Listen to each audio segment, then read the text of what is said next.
Hello and welcome back. So in this video we are discussing another very important poem by Langston Hughes, that is The Negro Speaks of Rivers. So in this poem we have a black man or a black speaker who is not only talking for himself, but the issues that he tackles with, these are not only his issues, but it represents the entire black community. It represents the experiences of the entire black community in America and even in other parts of the world, even in Africa and even in Asian countries. So without wasting any time, let us get started. The poem starts with the line, I have known rivers. So what does it mean? So can a person know a river? Quite difficult, right? But when Langston Hughes says that, okay, I have known rivers, it says about his experience. It says it represents his experience about how many ages he has seen. I have known rivers ancient as the world and older than the flow of human blood in human veins. So I know rivers, I know this world when it had just began. So I have been here. So this pronoun I here represents the entire black community. So the black community has been here right from the beginning of this world, right from the beginning of the first river that flowed on the surface of this earth. So it says about how black community is as old as the civilization. He says that it is older than the flow of human blood in human veins. So only recently we have been discriminating about black people and white people, but earlier there was no discrimination, right? God did not make any discrimination.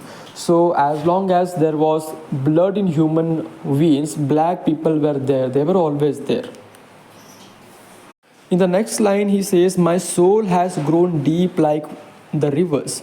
So, what does it mean? Can a person's soul grow deeper? So, it represents with experience, for example, with age, you will have a lot of maturity, right? In the childhood, you will be doing foolish things and you will be asking foolish questions. But as your age grows older, you will be more wiser and you will be more intellectual. And because this person has been there for so many ages now, because the black community has been there for so many ages, they have a lot of knowledge now, a lot of wisdom about a lot of things. And their soul has grown deeper like the river. So because of this exploitation by the white people, their soul has grown deeper.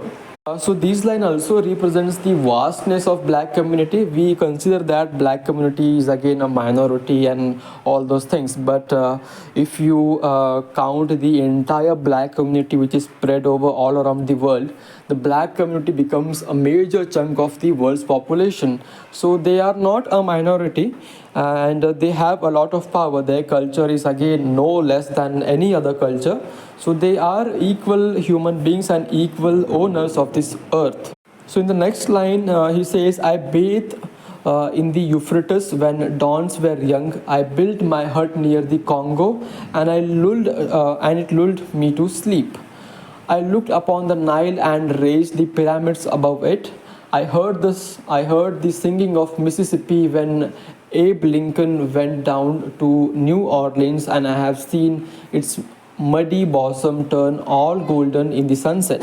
So this paragraph again is very important here. Wherein he says that the black people are spread all over the world, right? He says that I have bathed in Euphrates. So Euphrates again is in some other country, and Congo River is in some other country, right? And Nile River, as we know, it is the longest river of the world, and it is situated in some other country, right?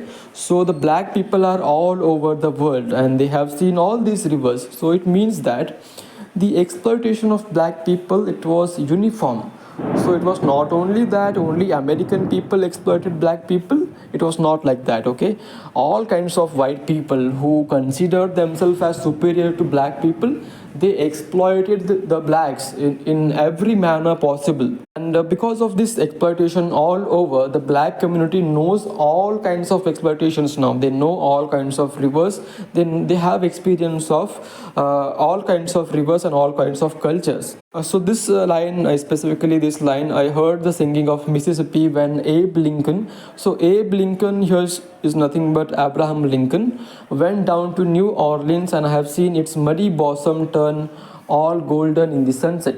So Abraham Lincoln, as you know, was a very important figure in the black history. So we know that he played the most important role in the abolition of slavery in America, and his contribution is again invaluable. So here the speaker is acknowledging the contributions of Abe Lincoln, and he witnessed Abraham Lincoln go to New Orleans and deliver his famous speech about equality in America. So again, that is a foundational moment in freedom in America. And this line is again very interesting here. I have seen its muddy bosom turn all golden in the sunset. So again, he's talking about Abraham Lincoln now. So earlier, this New Orleans state, it was like it was very muddy, and it was stained by this, I don't know what to say, stained by this kalank of slavery. Okay, it was stained by slavery, and Abraham Lincoln was the person who, unstained it, who cleaned the stain of slavery, and the New Orleans became golden in the sunset. Now the color has changed, and it has become very more beautiful. And in the following line, he says, I have known rivers, ancient dusky rivers. And again, he goes back to this opening sentences, I have known rivers. So I have seen a lot of time, I have experienced a lot of time, and I have seen different kinds of people. And I have experienced dusky rivers as well. So there are two kinds of river here. So rivers here symbolize kinds of people or the changing time as well. So sometimes you have very clean water, very beautiful rivers, very peaceful rivers, and some other times you have dusky rivers. So peaceful and very clear water, these rivers are, good times in the black history. And these dusky rivers are nothing but, dusky rivers represent the slavery, the time where the black people were slaves in America. Okay, that is represented by this word dusky rivers here. So these black people, they have seen many rivers, they have known many rivers, and they have been seeing rivers from the ancient time, and they also know some dusky rivers, some very cruel times. And lastly, he says, my soul has grown deep like the river. So this poem actually doesn't have a single meaning. I'm just giving you my perspective here. So the last line wherein he says, my soul has grown deeper. Okay, again he is emphasizing on that particular sentence. So the soul becoming deeper can have multiple explanations here. But I will tell you what I think. So right from the beginning of this explanation, I have been telling you that these words like river and soul, they have been used as a metaphor here. They have some different other meaning as well. So I think that the river here represents the passage of time, the flow of life. Okay, and he says that my soul has grown deep like the river.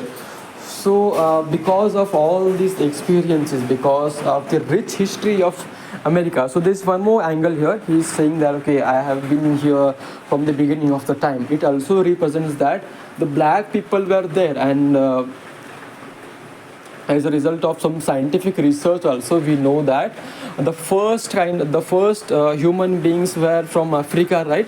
They were from Africa. So African people were always there. They were there right from the beginning, right? So because of that, he knows that, okay, I have seen all this. I have seen some good times. I have also seen the slavery time, and I have also seen how black people, they fought against slavery, and they eventually managed to win over it, and they now enjoy. I don't know if they enjoy full freedom right now, but they enjoy freedom. Okay, so they have fought for them freedom, and my soul has all these experiences, and because of these experiences, my soul has become deeper. So whenever I say my soul, so my here represents the entire black community. So the pronoun my not only represents Langston Hughes views or the speaker's views, it also represents the entire views of the entire black community. So I hope I have been able to make some justice to this poem. So this is again a very important and very crucial poem, and I don't say that whatever I have said that is the last meaning or that is the final meaning of this word, of this poem, as the literature is a thing that can have multiple explanations and multiple meanings. So what I have said is just one perspective of how this poem can be seen. I'm sure that some other people may have differences with my explanation. But if this poem, if this explanation has helped you, please like the video and consider subscribing to the channel. Thank you so much for watching.